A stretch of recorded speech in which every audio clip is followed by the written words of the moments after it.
So I'm just gonna ramble a little bit. I've been thinking about like social media interactions and shit, and one of the things that comes to my mind is that it reminds me a lot of some dynamics that I see in investments.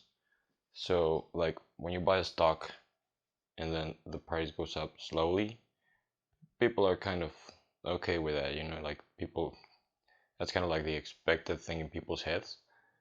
There's like a certain speed. If you buy a stock and it goes up really, really fast, that's an incentive for other people who hold that same stock to sell before, like when you reach this point, you don't sell there. But when you reach this point, people get incentivized to sell off, so that causes it to maybe go here, and then from there it has to recover. And if it recovers slowly, then people don't sell off as fast. But if it recovers like this again, then people sell it off again. And that's why you get like this zigzag motion in a lot of investments, right?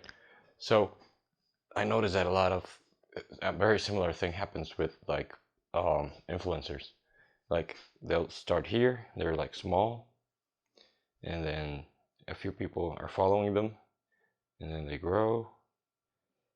And as they grow, the people that follow them start having an incentive to throw them under the bus for clout, for instance. So when a streamer goes like too high up in comparison to what their peers are used to, some of these streamers' peers are gonna see it as an opportunity to like betray the streamer, and then the streamer keeps on growing. So if the streamer grows too fast for his or her followers to like catch up and put that into their heads and like internalize it, it creates like this problem where a lot of the previous friends are now showing their true colors, because now they have a really big incentive to no longer be your true friends, because they probably never were the true friends. And that probably happens to like a lot of people that are not influencers. Everybody has a bunch of friends that aren't really your friends, they just pretend to be. But like when an incentive comes up where they have like a balance, where they have to weight how much they actually fuck with you versus how much they can get from fucking you over, then I think that's when you really get to test out how much they cared about you all along and how much the friendship was real versus how much this prize, which is like the clout of controversy from throwing you under the bus, it becomes more valuable at that point.